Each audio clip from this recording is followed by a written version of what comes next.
the African civilization that Europe tried to erase. Imagine a civilization so advanced, so organized, that European colonizers could not simply conquer it. One that had cities, universities, libraries, armies, and trade networks rivaling Europe itself. Yet when Europe arrived on African shores, instead of acknowledging its greatness, they tried to erase it from history.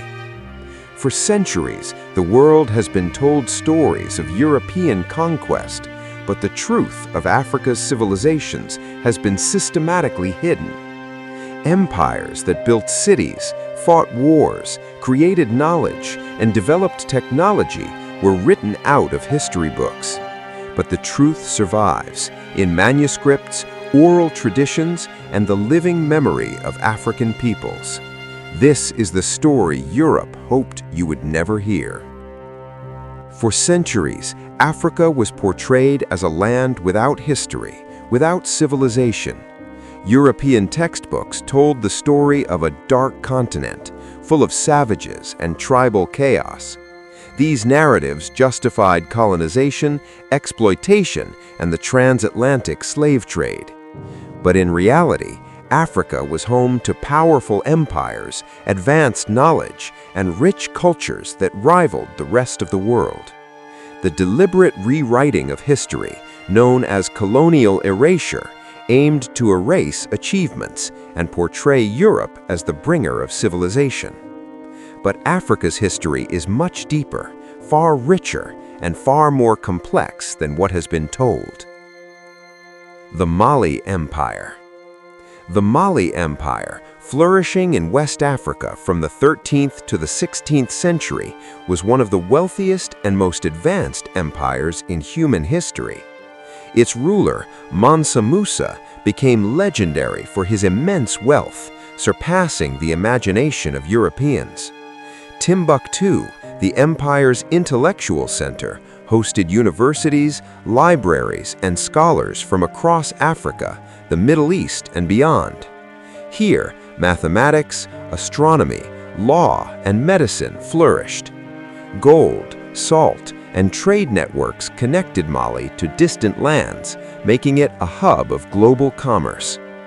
Europeans who arrived could hardly comprehend such wealth and organization, and later, textbooks would erase this empire from the story of human civilization.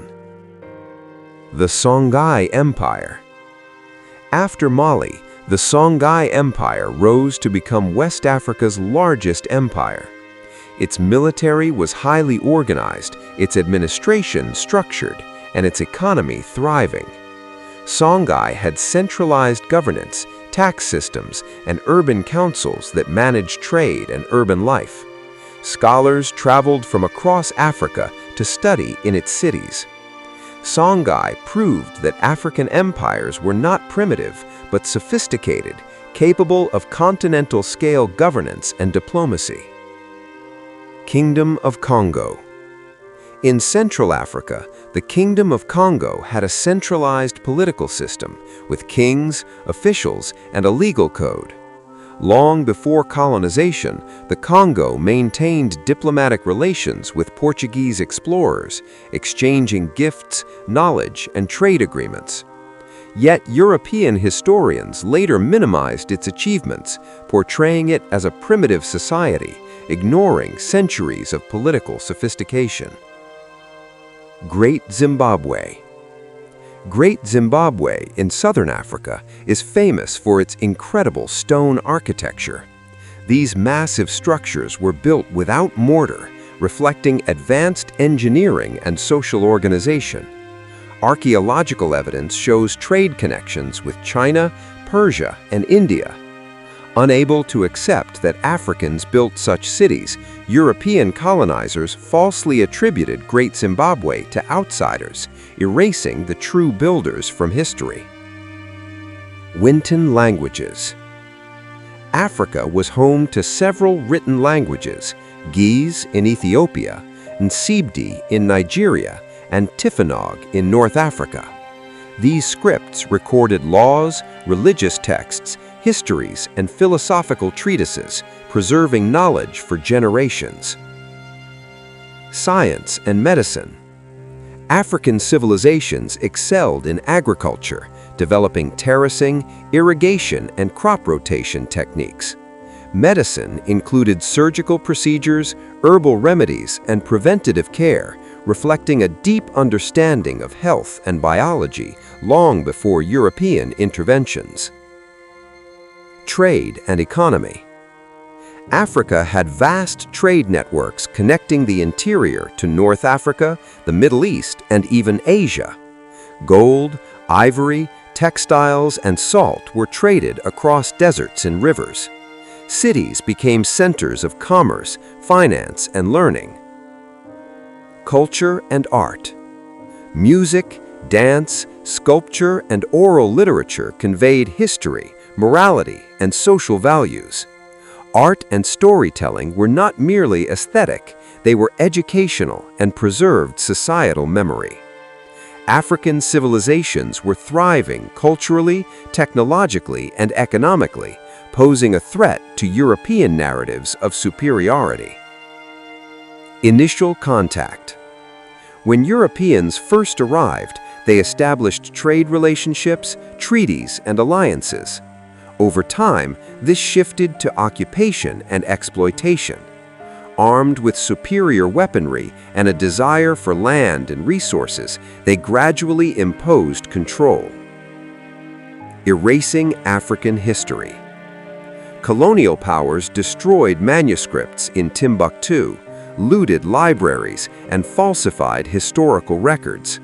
They claimed African achievements, like Great Zimbabwe's architecture, were the work of outsiders. African scholars, leaders, and inventors were omitted from history books. Education systems across the world taught the idea that Africa had no civilization, no history, and no knowledge worth remembering. Economic and cultural exploitation. Colonizers used this false narrative to justify slavery, resource extraction, and political domination. They rewrote stories to make Europeans appear heroic and Africans inferior. This was not merely conquest of land, it was conquest of memory and identity. Resistance and survival. Ethiopia, Battle of Adwa, 1896. Under Emperor Menelik II, Ethiopia defeated Italy at the Battle of Adwa, preserving its independence. This victory became a symbol of African resistance and pride, demonstrating that Africa could resist European colonization. Ashanti Empire. The Ashanti people resisted British invasions repeatedly, maintaining political and cultural independence. Their sophisticated military and governance structures made colonization extremely difficult. Zulu Kingdom. Under Shaka Zulu, the Zulu created a powerful and highly organized military system. They resisted encroachment and expanded their influence in southern Africa. Shaka's leadership demonstrated African innovation, strategy, and resilience. Cultural survival. Despite centuries of European attempts to erase African civilizations, culture, language, and identity survived. Oral traditions preserved knowledge, rituals, and historical narratives that could not be destroyed. African societies adapted and endured, ensuring that their stories were passed to future generations. Europe tried to erase Africa's history, but truth cannot be buried forever. Today, African scholars, writers, and activists reclaim their past. Archaeology, historical research, and oral traditions are bringing these civilizations back into the light. Africa's history was never lost, it was hidden, waiting to be rediscovered. Every manuscript, stone, and story speak of civilizations that refused to vanish. Learning and sharing this history is not just about the past. It is about reclaiming identity and understanding the true contributions of Africa to the world.